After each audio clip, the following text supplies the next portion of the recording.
Bonsoir, merci de nous rejoindre pour votre journal. Voici les titres. Près de 300 personnes devant la SLN à Doniambo aujourd'hui, parmi eux les jeunes de Kwawa à l'origine du blocage de la mine de la commune et la Confédération syndicale des travailleurs de Nouvelle-Calédonie INI devant la vieille dame. Trouver une solution pour sortir du conflit à Kwawa était le seul message adressé à la SLN. Explication dans ce journal. J-8 avant la fin des inscriptions dans les bureaux délocalisés de Nouméa. Le 14 septembre, il sera trop tard. Informations pratiques, quelles sont les démarches à faire? Des questions auxquelles nous allons répondre dans la rubrique référendum. Et pour nous éclairer ce soir, Ulrich Delabattu, secrétaire général adjoint du Haut-Commissariat, il est notre invité ce soir. Suite de notre feuilleton consacré au Salon international du livre océanien, c'est le portrait de Manuel Touraille que nous allons découvrir. Il s'est inspiré des jeunes de ce pays pour écrire son dernier livre, Les guerriers du Pacifique. Quel est son parcours? Réponse à la fin de votre journal. L'union fait la force. La CSTNC, Confédération syndicale des travailleurs de Nouvelle-Calédonie, s'allie aux jeunes de Kwawa à l'origine du blocage de la mine. Près de 300 personnes se sont regroupées devant la SLN à Doniambo. Écoutons d'abord cet échange au micro, les jeunes de Kwawa. Le combat qui se fait là à la maison, nous on va pas lâcher, la lutte va continuer. Même s'il y a quoi demain, après-demain. On va rester là jusqu'à qu'ils vont signer notre papier et qu'ils ne vont pas toucher nos montagnes là. Parce que les montagnes là, c'est des montagnes tabous. C'est des montagnes où les Kagous, ils font les petits. Les Notou, ils font les petits. Il y a même un île Roussette juste à côté. C'est des zones endémiques, comme on dit. On dit stop à tout ça. On n'a jamais voulu fermer la SLN. Voilà. C'est ça le message qu'on est venu porter aujourd'hui ici. Il faut savoir mettre les affaires de côté et voir la réalité de la vie. On est en train de détruire tous les montagnes. Mais demain, on va faire quoi demain? Demain, après-demain, nos enfants là, ils vont manger quoi demain? Quand nos prix, ils seront asséchés, nos rivières, il n'y aura plus rien, il n'y aura plus d'arbres, il n'y aura plus rien. Beaucoup se rendront compte que l'argent ne se mange pas. On a besoin de l'argent, mais il faut bien la travailler. Voilà, pas de blocage, mais une grève générale devant la fermeture, contre la fermeture du centre minier de Kwawa. Et dans l'espoir d'interpeller la direction de la SLN, je vous propose d'écouter Albert Huala, secrétaire général adjoint du syndicat de la CSTNC. Notre mouvement, c'est juste pour interpeller la SLN, pour essayer de partir vers les personnes concernées pour essayer de trouver des solutions de sortie sur ce conflit. Nous, la CSTNC, on est contre la fermeture parce que ça pourrait engendrer sur d'autres sites miniers et même sur Doniambo au niveau de la durée de vie des sites miniers. Et surtout que le site minier de Kwawa, et c'est des minéraux basiques, et que ces minéraux basiques, la SLN a vraiment besoin pour le fonctionnement efficace de ces fours. Voilà, c'est pour cela que nous, on demande tout simplement aux personnes concernées, même la SLN, d'essayer de trouver des solutions rapides pour essayer de sortir de ce conflit. Voilà des propos recueillis par l'INSEE Ouamo. Une réunion s'est tenue hier entre la direction et les coutumiers de la commune. Les négociations sont en cours. Nous avons tenté de joindre la direction de la SLN, mais aucune réponse. Justice dans l'affaire de la mort d'Aurélie Marcias. L'avocat vient de requérir 15 ans de réclusion criminelle à l'encontre de l'accusé. L'accusé est un jeune de 18 ans impliqué dans la mort d'Aurélie Marcias, mineur au moment des faits.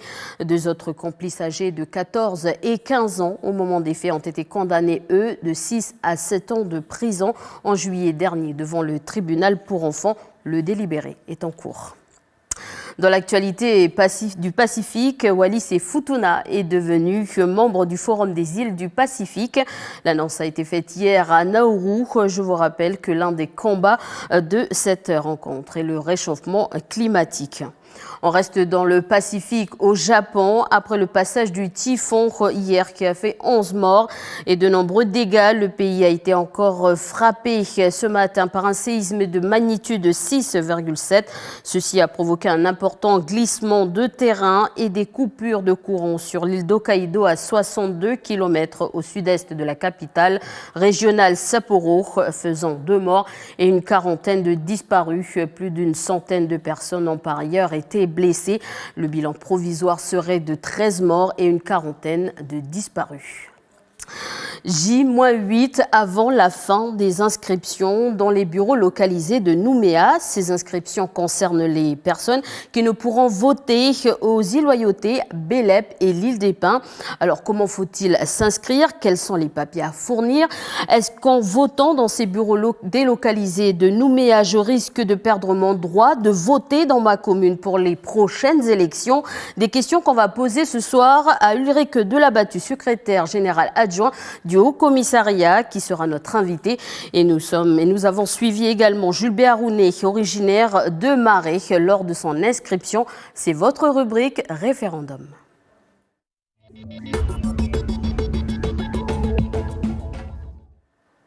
Alors, je vous le disais, ce soir, nous nous intéressons au bureau délocalisé. Nous avons suivi Jules Béharounet, originaire de Marais. Il a choisi de voter à Nouméa. Le reportage de Duke Menango. Jules est originaire de Négoné. Il travaille sur Païta et profite de sa pause déjeuner pour venir s'inscrire ici, dans les locaux du Haut-Saria, afin de pouvoir voter au bureau de vote délocalisé de Nouméa. J'ai entendu radio. Alors normalement, je vote sur Marais. Mon bureau de vote c'est à Pénélo. Je suis de là-haut. Donc normalement, je dois voter là-haut.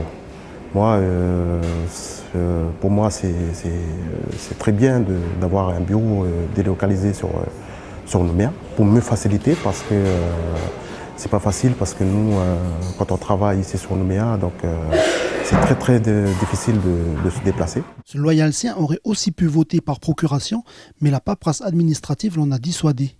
Pour ce scrutin sur l'autodétermination, Jules tient aussi à voter physiquement, car selon lui, c'est un acte de citoyen du pays pour les futures générations. C'est eux l'avenir, tout dépend de nous, que ce soit pour le oui et pour le non, donc c'est très important de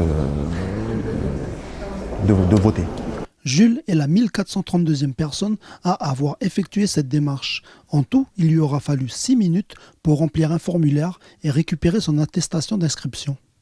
Après vérification avec les services de la mairie de Marais, il pourra voter uniquement pour ce référendum dans cette salle omnisport de la vallée du Tir transformée en bureau de vote délocalisé.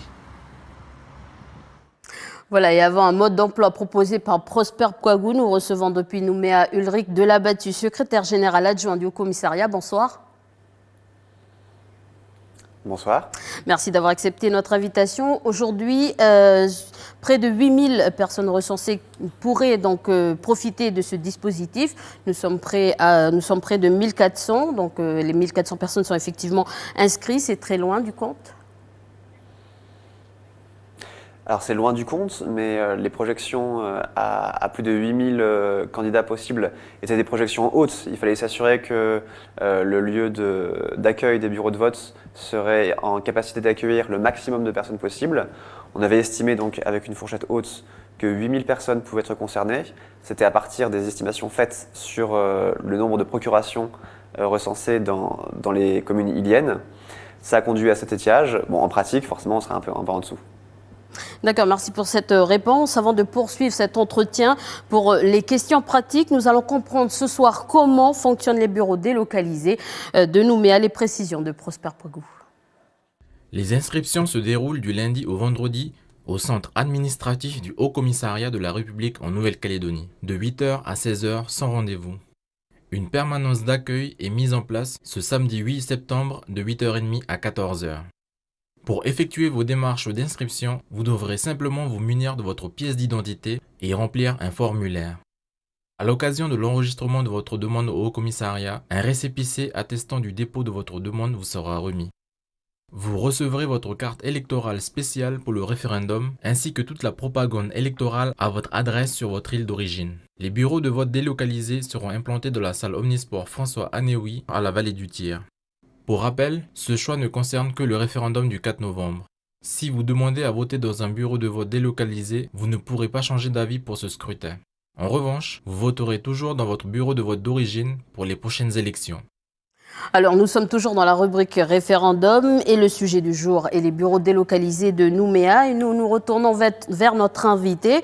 Alors, Ulrich Delabattu, secrétaire général adjoint, je rappelle, du Haut Commissariat, pour compléter les informations, ou plutôt cette question par rapport aux fausses informations. Des informations sur les réseaux sociaux ont circulé. Est-ce qu'il est vrai que les électeurs qui s'inscrivent dans les bureaux délocalisés risquent de perdre les aides sociales et le droit de voter pour les prochaines élections ? Alors je tiens à rassurer tout le monde sur ce point, absolument pas. La seule conséquence qu'entraîne le fait de choisir de voter dans les bureaux de vote délocalisés à Nouméa le 4 novembre, c'est qu'ils pourront voter dans un bureau de vote délocalisé le 4 novembre. C'est la seule conséquence. En particulier, les personnes restent inscrites, demeurent inscrites dans leur commune de rattachement, et c'est uniquement pour ce scrutin que la démarche a été prévue. J'ajoute que la démarche est extrêmement simple. La seule chose qui est demandée, c'est une pièce d'identité pour attester l'identité de la personne et vérifier justement qu'elle est bien inscrite sur une commune ilienne. C'est le seul élément qu'on demande, c'est le seul élément qui est utilisé. Le formulaire est rempli qui atteste de la demande de la personne de voter à Nouméa pour ce scrutin. Il est bien précisé que c'est uniquement pour ce scrutin. Voilà. Alors, est-ce qu'on peut rappeler la deadline pour nos téléspectateurs ce soir ? Tout à fait. Donc la date limite pour faire cette démarche, c'est le 14 septembre. Donc il reste très peu de temps pour le faire. Compte tenu du fait qu'on a, comme vous l'avez dit, un afflux supérieur en ce moment au commissariat, il a été décidé d'ouvrir exceptionnellement l'accueil du Haut Commissariat ce samedi de 8h30 à 14h pour que les personnes qui seraient empêchées en semaine par des obligations professionnelles puissent se rendre au centre administratif, faire leur démarche. Voilà, le 14 septembre pour les bureaux délocalisés de Nouméa. Je précise, merci pour ces précisions. Restez avec nous, nous avons encore des questions à vous poser dans cette rubrique référendum. Nous nous sommes intéressés au vote des prisonniers. Pour rappel, en 2017, au camp S, il y avait 510 détenus. Donc il y a deux groupes, les prévenus, ceux qui en sont attente de jugement, et les condamnés, ceux bien sûr déjà jugés. Alors, monsieur Delabattu, est-ce que les prévenus, plutôt... une question que je vais lancer par rapport à l'avocat. Est-ce que les prévenus et les condamnés peuvent voter, écoutant les précisions de Denis Millard, avocat? Pour ce qui concerne les gens qui sont au camp Est, les prévenus peuvent parfaitement voter. Les condamnés peuvent voter, sauf dans les cas où le tribunal correctionnel ou la cour d'assises en aurait décidé autrement. C'est l'article 6 du Code électoral qui le dit, qui dit ceci: ne doivent pas être inscrits sur la liste électorale pendant le délai fixé par le jugement ceux auxquels les tribunaux ont interdit le droit de vote et d'élection par application des lois qui autorisent cette interdiction. Alors les tribunaux et la cour d'assises. Il faut que ce soit expressément dit. Les tribunaux peuvent interdire les personnes de droit civil, civique et de famille, mais là il s'agit de droit civil, pour une durée maximum de 5 ans, et les cours d'assises pour une durée maximum de 10 ans. Bon, c'est bien clair, ça c'est pour les personnes qui sont condamnées. Les prévenus, le problème ne se pose pas. Et ces personnes-là peuvent voter par procuration. Il suffit qu'elles s'adressent au greffe du pénitencier, en l'occurrence le camp Est. Et là, il y a des formulaires et des personnes qui seront désignées. C'est une forme légale de représentation, de vote, d'expression de citoyens. L'article 702-1 du Code de procédure pénale prévoit que les personnes qui font l'objet d'une interdiction peuvent être relevées de cette interdiction. Et il faut pour cela qu'elles s'adressent aux juridictions qui les ont sanctionnées. Alors, revenons avec notre invité, Ulrich Delabattu, secrétaire général adjoint du Haut Commissariat. Le référendum peut être considéré comme un vote exceptionnel. Est-ce que les prisonniers qui n'ont pas le droit de vote pourraient faire une demande pour voter le 4 novembre ? Alors ça, il leur appartient d'obtenir un conseil juridique pour se renseigner sur ce point et éventuellement faire une demande. Alors ce qui est important de savoir, c'est qu'il y a très peu de personnes actuellement au camp Est qui ont été privées de leurs droits civiques. On est à moins d'une dizaine. Donc l'essentiel des prisonniers au camp Est, des personnes détenues au camp Est, jouissent de leurs droits civiques. Et pour les personnes qui, en début d'année, n'étaient pas encore inscrites sur la liste de consultation, toutes ces personnes ont été approchées pour faire la démarche et s'inscrire sur la liste électorale. Depuis plusieurs semaines, les services du Haut-Commissariat se sont rendus au camp Est pour informer sur toutes ces spécificités du scrutin, en particulier les spécificités sur les procurations et sur les spécificités du corps électoral. Donc l'information a été diffusée le plus possible auprès des détenus du camp Est, qui maintenant sont en train de faire les démarches pour trouver un mandataire à qui remettre une procuration. Voilà, merci pour ces précisions concernant les prisonniers. Nous refermons avec vous encore dans cette rubrique. Nous nous intéressons cette fois-ci aux procurations. Et concernant cette fois-ci donc les procurations, je l'ai dit, il n'y a pas de deadline pour les faire, mais il faut quand même faire attention au traitement de la procuration. Est-ce que vous pouvez nous expliquer clairement les choses ? Oui, donc pour le cas des procurations pour le scrutin du 4 novembre, là encore on est face à une spécificité du scrutin. La demande des groupes politiques a été à deux niveaux. Elle a demandé d'abord l'ouverture des bureaux de vote délocalisés à Nouméa et également un régime plus encadré des procurations pour favoriser et encourager le maximum le vote personnel des électeurs. C'était un objectif communément partagé. Au niveau des procurations, ça s'est traduit par la création d'un régime spécifique des procurations pour ce scrutin, puisque dans le cas présent, il faudra fournir un justificatif qui atteste de l'impossibilité de se déplacer à son bureau de vote le jour du scrutin. Alors ça recouvre des obligations professionnelles, une formation, le fait d'être absent du territoire ou des raisons de santé, ou l'apport apporté à une personne malade ou infirme. Donc sur la base de ce justificatif, un formulaire est mis à disposition, il est rempli. Il faut s'adresser soit au commissariat de police ou aux brigades de gendarmerie ou au tribunal d'instance qui enregistreront la procuration et l'enverront à la personne à qui vous donnez procuration. Donc il est très important, là encore, de s'y prendre le plus tôt possible. Il n'y a pas de date limite, les procurations peuvent être faites jusqu'à la veille du scrutin. Toutefois, il y a quand même un délai minimal d'acheminement de la procuration qui fait qu'il faut bien surveiller que la procuration est arrivée à temps. Je pense en particulier aux personnes qui, parce qu'elles font des études par exemple, seraient en métropole ou à l'étranger. Prenez vos dispositions pour faire votre procuration le plus tôt possible. Monsieur Delabattu, merci d'avoir répondu à nos questions ce soir dans la rubrique référendum. Je vous en prie. Voilà ce qu'on pouvait dire sur ce sujet. Je vous rappelle que le sujet développé dans cette rubrique, c'est le fonctionnement des bureaux délocalisés de Nouméa.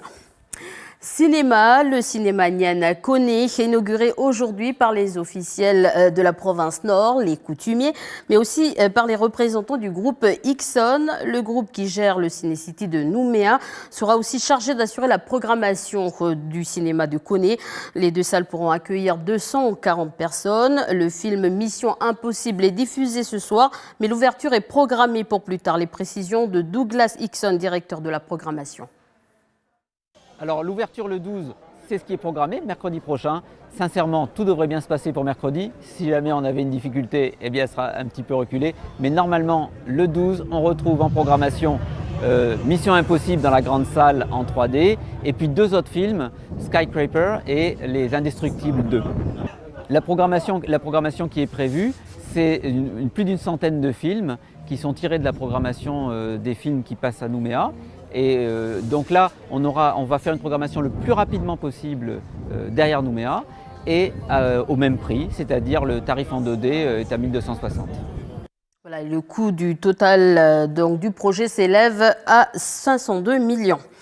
Passons à notre feuilleton de la semaine. Il est consacré, comme je vous le disais, depuis lundi au SILO, le Salon international du livre océanien. Pour ce dernier volet, je vous propose de découvrir le portrait de Manuel Touraille. Il a presque 60 ans, donc une grande figure du monde théâtral et artistique au pays. Il est aujourd'hui directeur du Rex à Nouméa. D'ailleurs, il s'inspire de la jeunesse. Je vous propose de regarder ce reportage. Il est signé Océane Zobler.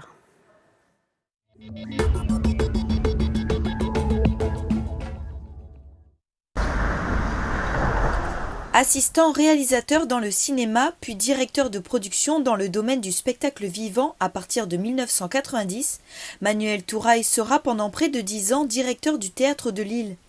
Il développera ensuite de nombreux projets artistiques au pays et à l'international avant de devenir aujourd'hui directeur du Rex à Nouméa.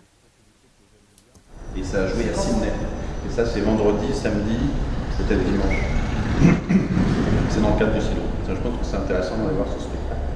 Alors c'est quelqu'un qui a un excellent relationnel aussi, ça c'est sûr. C'est quelque chose qu'il défend pas mal et je le suis bien là-dessus. C'est qu'au Rex ici on a une équipe qui est présente et les jeunes peuvent venir un peu n'importe quand et sans avoir le sentiment qu'ils nous dérangent ou quelque chose comme ça, d'avoir toujours quelqu'un qui est prêt à les écouter. Il y a Nicolas qui répète là.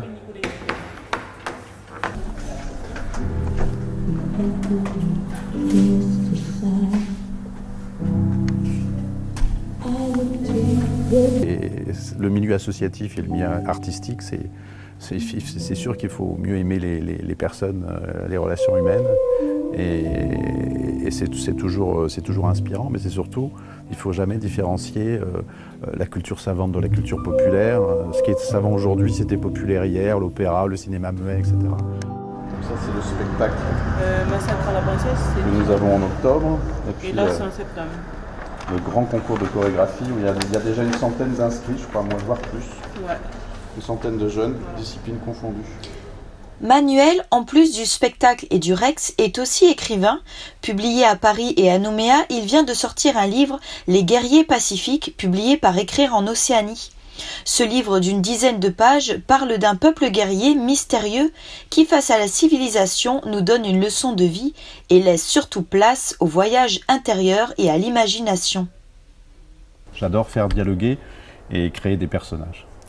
Et souvent, c'est des personnages qui partent de faits réels, de ce que je vois autour de moi, de ce que je connais. Puis à partir de là, je peux aussi en faire des fables, des allégories. Vous pourrez retrouver Manuel dès demain au Centre culturel Chibaou. Son livre Les guerriers pacifiques sera en vente à la librairie pour le Salon du Livre.